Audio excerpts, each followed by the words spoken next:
Olá, meu irmão, tudo bem com você?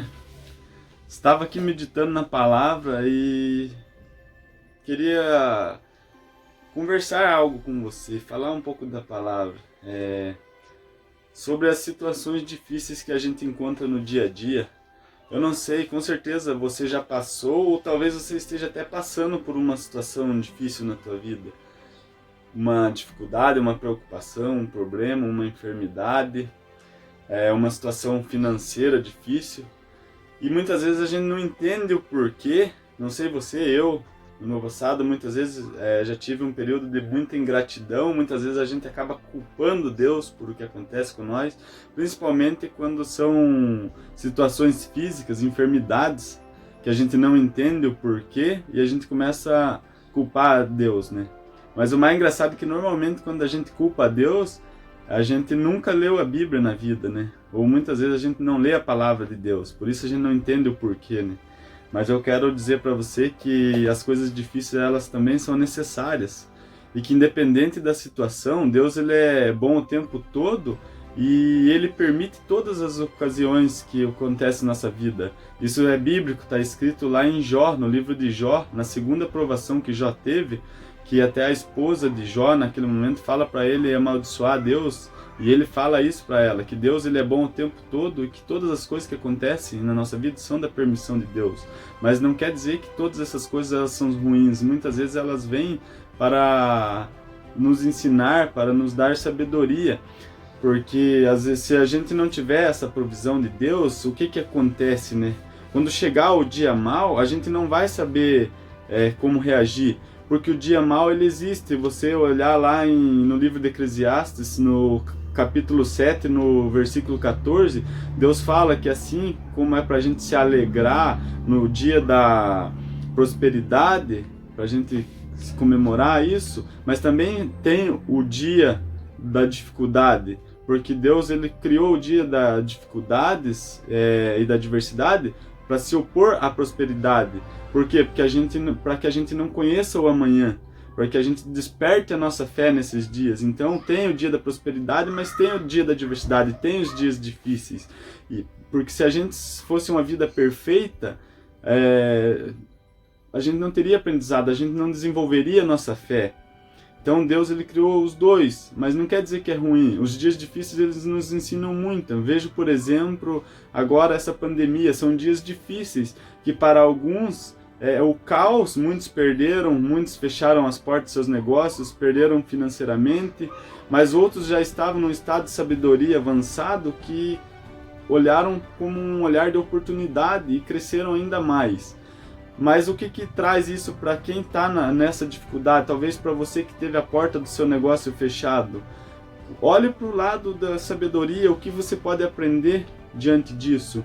Porque às vezes a gente não espera uma situação dessa. Muitas vezes a gente no dia da prosperidade, a gente não reserva um dinheiro, por exemplo, olhando para o amanhã. O que vai acontecer no amanhã, né?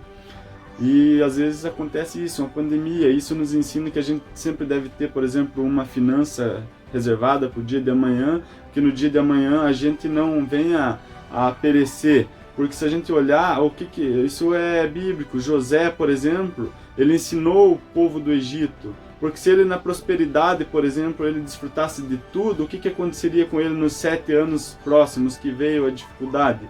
Mas não, ele tinha o entendimento das dificuldades que ele passou, que naquela fartura ele falou com o faraó que eles teriam que guardar, porque iria vir os dias da dificuldade. Então ele teve que fazer uma certa poupança, ele até comprou terras do Egito naquele tempo, e veio os 7 anos da pobreza. Só que como ele olhou, teve dificuldade nos dias maus, ele guardou o mantimento. Então eles passaram os dias de dificuldade porque eles tinham se preparado para aquilo. E é isso que Deus traz para a gente, traz preparação, porque senão a gente não se prepara. Quando chega uma oportunidade, existem algumas coisas que podem acontecer. Por exemplo, no dia da tua prosperidade, no dia da tua fartura, no dia da tua vitória, o dia que você for curado, você pode colocar isso sobre a sua capacidade e não sobre a obra de Deus na tua vida. Talvez o dia que você conquistar o emprego dos teus sonhos, talvez o dia que você tiver o milagre da cura de um câncer, você coloque isso na mão de pessoas, ou você coloque na tua própria mão, porque às vezes acontece, por exemplo, eu passei por muita dificuldade, por exemplo, de milagres de Deus, que o milagre veio através de uma palavra bíblica, veio através disso aqui, ó, muito dos livros, ó. Mas o que foi? Foi um livro que, por exemplo, que me curou, que mudou a minha mentalidade? Não, não foi. Mas foi Deus abrindo as portas desse hábito na minha vida que transformou. Porque eu não lia um livro no ano. Então, como que eu despertou esse gosto, essa vontade pela leitura do nada? Não, mas foi Deus através de pessoas, através de ministrações que colocou isso na minha vida. Então isso foi um milagre dele. A cura é um milagre dele. Só que a gente precisa passar pelos dias difíceis para a gente provar a nossa fé, para a gente acreditar naquilo que ainda não se viu. A gente olhar, por exemplo, lá em Deuteronômio 8, Deus fala que o povo passa lá, né, pelo deserto, foram 40 anos. Se a gente olhar o contexto geográfico, a gente vê que eles poderiam ir por cerca de 13 a 20 dias fazer todo aquele percurso. Mas por que eles não passaram em 13 dias e sim 40 anos? Porque eles foram desobedientes a Deus. Porque eles muitas vezes colocavam eles acima de tudo. Porque eles não aceitavam, eram povos assim muitas vezes rebeldes. E Deus ele faz a gente passar por adversidades porque muitas vezes nós somos rebeldes com Deus. Muitas vezes a gente culpa Deus por erros nossos. Mas veja que Deus, mesmo naquela situação, ele, durante aqueles 40 anos, ele preparou o povo para que quando chegasse a Terra Prometida, eles tivessem a capacidade de desfrutar da Terra Prometida.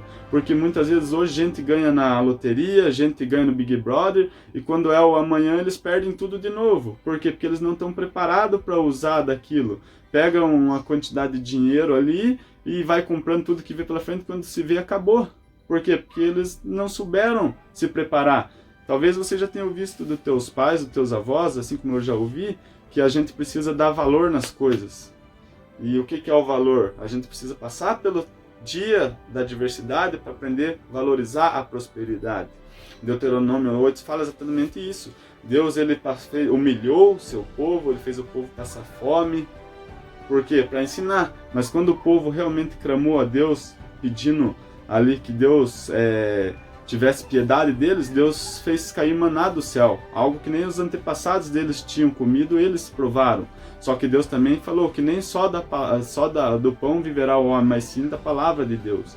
Então, antes da gente criticar, a gente precisa ler a palavra de Deus, a gente precisa entender aquilo que Deus deixou para nós, para que a gente entenda o dia mal, o que a gente está precisando nesse dia. E assim Deus foi provando eles. Deus fala que eles passaram 40 anos a pé pelo deserto, mas nenhuma bolha foi feita no pé deles. Por quê? Porque Deus estava com eles. Porque a gente precisa aprender a confiar em Deus, a gente precisa ter fé em Deus, porque nós não conhecemos o amanhã. Mas quando a gente acredita na obra de Deus, a gente sabe que tudo aquilo que nós cremos, nós teremos. Porque Deus, ele é recíproco. Às vezes a gente não entende, né? Eu já fui uma pessoa muito ingrata, já fui uma pessoa que não valorizava muitas vezes o que eu tinha, sempre queria mais. Só que a gente precisa ser grato por aquilo que a gente tem e a gente ter uma vida de amor a Deus, porque Deus ele é recíproco. Muitas vezes a gente atrela a nossa intimidade a Deus em performance, porque o nosso dia a dia tudo é performance, você é medido pelos teus resultados. Você ganha uma promoção no teu emprego pelo teu resultado. Quanto mais performance você dá, mais resultado você tem. Mas Deus ele é recíproco. O que Deus espera de nós? A gente às vezes mede a nossa intimidade com Deus por quantas vezes eu vou no culto, pela igreja que eu frequento. A gente mede por quantas orações eu faço no dia. Mas será que tudo isso, já que a gente tem ido no culto, a gente tem ido, as orações nossas estão sendo feitas de coração, porque a nossa intimidade com Deus, como que ele mede essa intimidade? Como que ele faz isso pra gente? Como que a gente vai ter uma intimidade de Deus? O que ele espera de nós? Que a gente se entregue de coração, que a gente ame Deus de coração. Não é à toa que o mandamento mais importante que ele nos deixou é amar a Deus sobre todas as coisas. A tua intimidade com Deus está diretamente relacionada ao quanto você ama Deus e não a tua performance. Quantas vezes você vai na igreja? Talvez tem pessoas aí que não foi uma vez dentro de um templo de Deus, mas ela ama Deus de todo o seu coração e a intimidade dela é maior talvez do que a minha, que eu vou frequentemente ao templo de Deus? Reflita um pouco sobre isso, meu irmão. Deus é recíproco. Quanto mais você amar a Deus, mais Ele vai trazer para você. Já tem aquela passagem da semeadura que fala que se você semear pouco, você vai colher pouco. Deus é assim, Deus é recíproco. Olha aqui o que fala. Eu deixei um texto aqui na Bíblia falando um pouco de semeadura. Ele fala aqui, ó. Deixa eu achar. Olha para vocês verem aqui, ó. Deus fala aqui, ó, no livro de 1 Samuel, no capítulo 2, no versículo 30, aqui, ó. Honrarei aqueles que me honram e desprezarei aqueles que me desprezam. O que é isso? É reciprocidade. Se você ama a Deus, Ele vai te amar. Se você honra a Deus, Ele vai te honrar. Então, meu irmão, o dia da dificuldade, lembre-se que você está sendo preparado para uma bênção maior na tua vida. O dia que você passar pela provação, você está sendo preparado para um propósito de Deus na tua vida. Para que se o propósito ocorra hoje, você não o perca. Para que se a coroa da vida vinha para você, você não o perca. Apocalipse fala disso, que nós estamos sujeitos a perder a coroa. Você tem que se preparar. Então, o dia mau, agradeça, seja grato, que ele faz parte do processo da vida. É Deus te moldando para um amanhã de vitória, é Deus te moldando para um amanhã de bênção.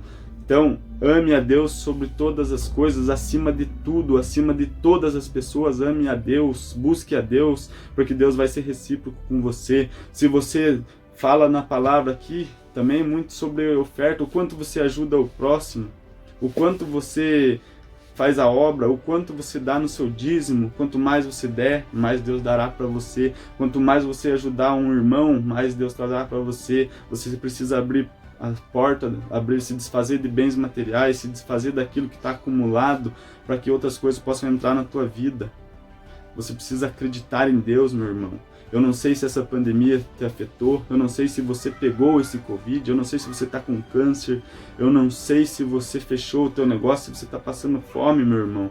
Mas deixa eu te falar uma coisa, admita, se humilhe diante de Deus que você é fraco, que você é pecador, que você tem a necessidade da mão de Deus atuando sobre a sua vida, que a graça de Deus ela vai se derramar sobre a tua vida, meu irmão. E em nome de Jesus a vitória está próxima. Seja grato, porque Deus ele conhece tudo, os seus pensamentos, as suas ações, e Ele conhece o seu futuro. Tenha uma atitude para que a graça de Deus seja derramada na tua vida. Seja grato. Vamos amar a Deus sobre todas as coisas, independente das situações.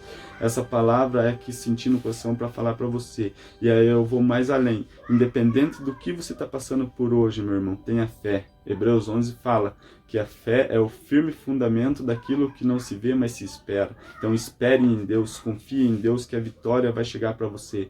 Em nome de Jesus, eu desejo para você que você tenha uma semana abençoada, que Deus te abençoe e que o amanhã seja ainda mais maravilhoso com a graça do nosso Senhor Jesus Cristo. Deus abençoe a tua vida, meu irmão.